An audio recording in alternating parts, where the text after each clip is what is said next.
မောင်တော်ဗရာဒီနေ့မှာလည်းနှမတော်အနေဖြင့်ဘဝအကူပြောင်းရမှာဖြစ်လို့မောင်တော်ဘုရားအားနောက်ဆုံးအနေဖြင့်နှုတ်ဆက်ရှိခိုးကန်တော်ခဲ့ပါတယ်ဖေ။ တိုင်းပြည်နဲ့အာဏာကိုရယူလိုမှုအတွက်မင်းတို့မိညီသားတော်40ကျော်ကိုတုတ်တင်တပ်ပြတ်ခဲ့သူမဲနူတာမန်ကြီးတို့သူဘဝအဖြစ်ကနေနိုင်ငံအုပ်ဆောင်မိဘကောင်ကြီးဖြစ်လာသူရှင်ပြူရှင်မကြီးမိခင်စုဖျားလက်ရဲ့အဖွားတော်မဲနူမြမတမိုင်းရာဇဝင်မှာအရက်ဆက်အကျန်းကျုပ်ဆုံးနဲ့နာမည်ဆိုးနဲ့ကြော်ကြားသူနမ်မတော်မဲနုရဲ့နောက်ခံသမိုင်းကြောင်းကိုဗဟုသုတဖြစ်ဖွယ်စိတ်ဝင်စားဖွယ်ဝေမျှပေးသွားမှာပဲဖြစ်ပါတယ်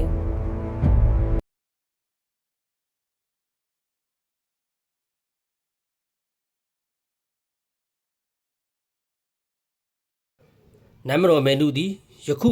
အင်းဝမြို့ရှိမဟာအောင်မြေပုံစံမဲနုအုပ်ကျောင်းကြီးရဲ့အလှဒါယကမှတဦးဖြစ်တယ်လို့အတိတ်ဘဝရဲ့ကုသိုလ်ကံအကျိုးပေးမှုပင်ကိုယ်စိတ်ထက်မြက်မှုအကြောက်တရားကင်းမဲ့မှုတို့ကြောင့်နိုင်ငံအုပ်ဆောင်မိဘခေါင်းကြီးတဦးအဖြစ်သို့ရောက်ရှိလာသူလည်းဖြစ်ပါတယ်။နမ်မတော်မဲနုသည်ယခုအင်းဝမြို့ဖလန်ကုန်းရွာဇာတိဖြစ်ပြီး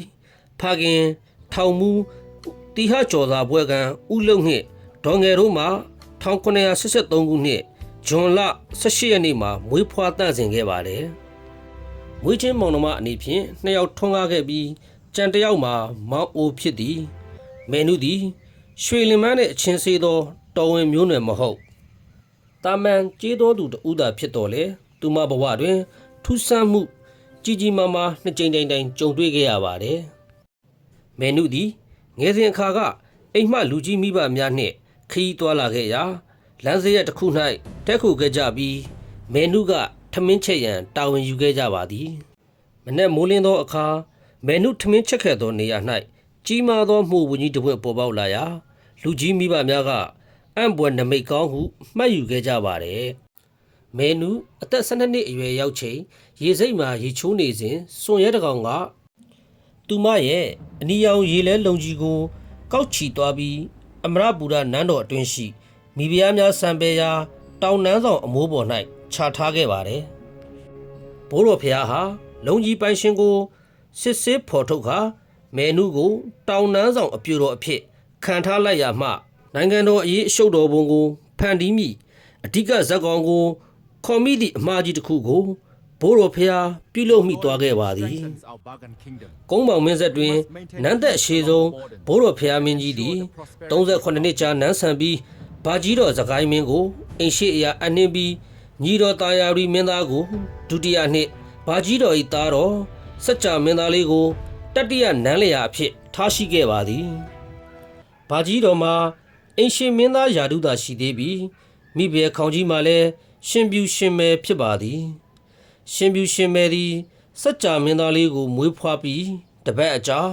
1812ခုနှစ်အောက်တိုဘာလတွင်ကွယ်လွန်အနှိမ့်ဆရောက်သွားခဲ့ပါသည်နမ်မတော်မဲနုသည်အများတကာပြောစမတ်တွင်လောက်အောင်လှသူဟုမဆိုနိုင်သည့်တိုင်အောင်ပဂရိရုပ်၏အစင်းတီကြီးလှပပြီးအပြောချိုသည့်အတွက်နန်းတွင်သူများကအတုယူဟာသည့်အထိမဟာဆန်စွာနေထိုင်ခဲ့သူဖြစ်ပါသည်နမ်မတော်မဲနုသည်နန်းတော်အတွင်းရှိယောက်ျားတကာတို့ရဲ့ချစ်ခင်နှစ်သက်ခြင်းကိုခံခဲ့ရပြီးထိုအထဲတွင်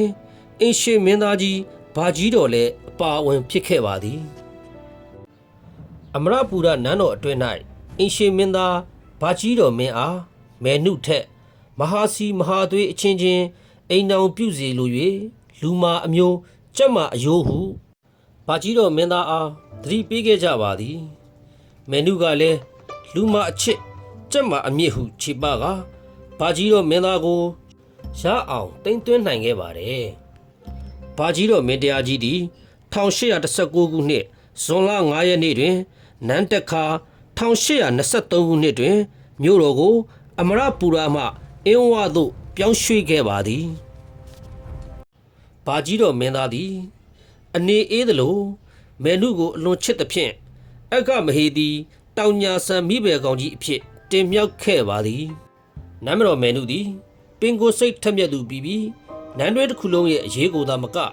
တိုင်းပြည်အရေးကိုပါစိတ်တိုင်းကြချဲလဲလောက်ကင်လာခဲ့ပါတော့တယ်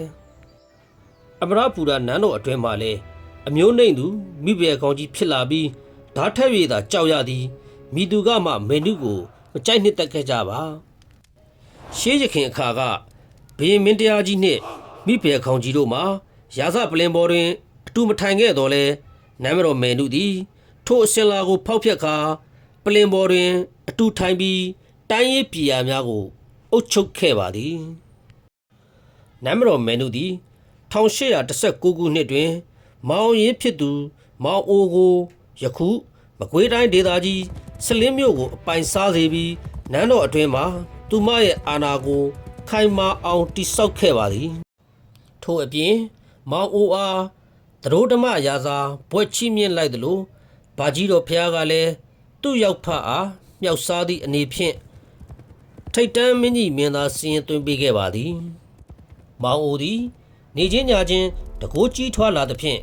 ကုန်းပေါင်းမျိုးဆက်ကိုဖြုတ်ပြီးသူကိုယ်တိုင်ဘရင်လုပ်ရန်ကြံစီလာခဲ့ပါသည်ဒါကြောင့်အမရပူရနန်းတော်အတွင်း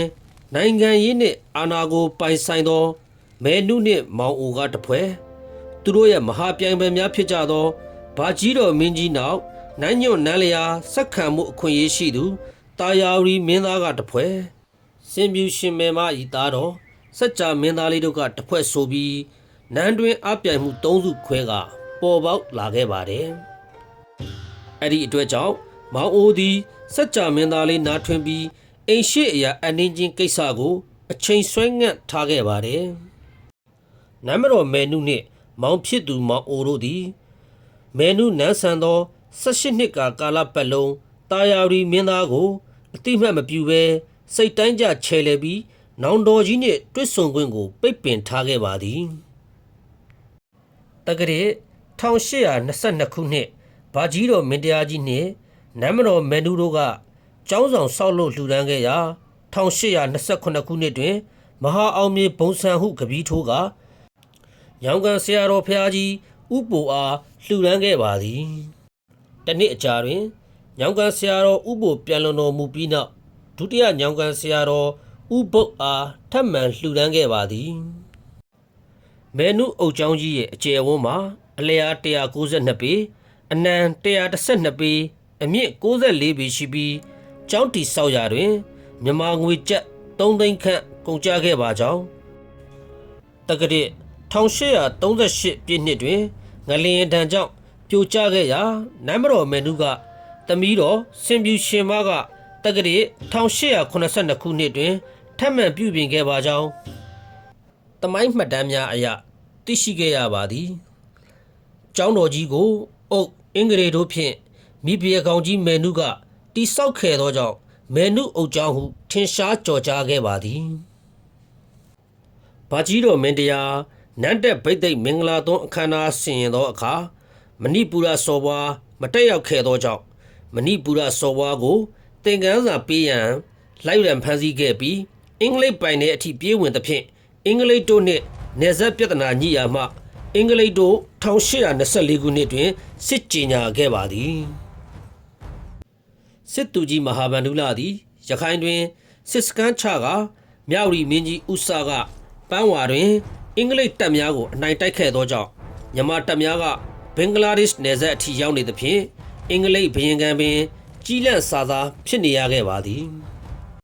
အင်္ဂလိပ်စစ်တပ်များကစစ်မျက်နှာ3ခုဖွင့်ကာတိုက်ခိုက်ခဲ့သောကြောင့်အဖက်ဖက်အရာရာတာလွန်နေခဲ့သောအင်္ဂလိပ်စစ်တပ်များသည်9လအကြာတွင်အင်္ဂလိပ်တို့သည်ရွှေတကုံကုန်းတော်တဝိုက်ကိုအခိုင်အမာတပ်ဆွဲ၍အသာစီးရယူထားခဲ့ပါသည်မဟာဗန္ဓုလစစ်သူကြီးသည်ဓနုပြူတိုက်ပွဲတွင်ကြာဆုံးသွားခဲ့သဖြင့်နေပြည်တော်နှင့်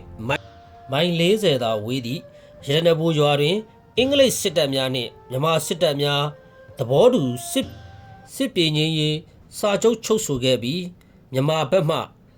စစ်ရော်ကြီးတဂရီပေးချေရမည်ဖြစ်ကြောင်းချုပ်ဆိုခဲ့ကြပါသည်ဘာကြီးတော်မင်းတရားကြီးသည်နယ်မြေဆုံးရှုံးမှုစစ်သူကြီးများဆုံးရှုံးမှုစစ်ရော်ကြီးများပေးချေရမည်ဖြစ်ပါသောကြောင့်စိတ်တက်ကြလာကစိတ်ကြယောဂါပင်ဝင်လာခဲ့ပါသည်အဲဒါကြောင့်နိုင်ငံတော်ရဲ့အုပ်ချုပ်ရေးပိုင်းကိုမကင်တော်နိုင်တော့တာကြောင့်နန်းမတော်မယ်နုနှင့်ဆလင်းမျိုးသားကြီးမောင်အိုတို့ကိုလွှတ်အပ်ပေးထားခဲ့ပါသည်မောင်အိုသည်မိမိအတွက်စူးညောင်ခလုတ်ဖြစ်နေသောတာယာရီမင်းသားကိုအမှုစဉ်ဖမ်းဆီးခဲ့ရာ တာယာရီမင်းသားဘက်မှလူများကပြန်လည်ခုခံပြီးအေယာရီမြစ်ကိုကူး၍ရွှေဘိုကတ်သို့ထွက်ပြေးတိမ်းရှောင်သွားခဲ့ကြပါသည်နမ်းမတော်မယ်နုနှင့်မောင်အိုတို့ကိုအများပြည်သူများကမနစ်သက်သဖြင့်အာနာသည်တာယာရီမင်းသားဘက်သို့အလိုလိုရောက်ရှိခဲ့ပါသည်တာယာရီမင်းသားသည်စစ်သည်လူအင်အားစုဆောင်းက1838ခုနှစ်ဖေဖော်ဝါရီလတွင်အင်းဝကိုစတင်တိုက်ခတ်ခဲ့ပါသည်နှစ်လအကြာတွင်အောင်မြင်ပြီးနောက်ဗာကြီးတော်စကိုင်းမင်းကိုနန်းချကနမ်းမတော်မယ်နုကိုအကြဲကျုပ်ချုပ်ထားပြီးမောင်အိုတို့လူစုကိုထောင်ထဲသို့ပို့ဆောင်ထားခဲ့ပါသည်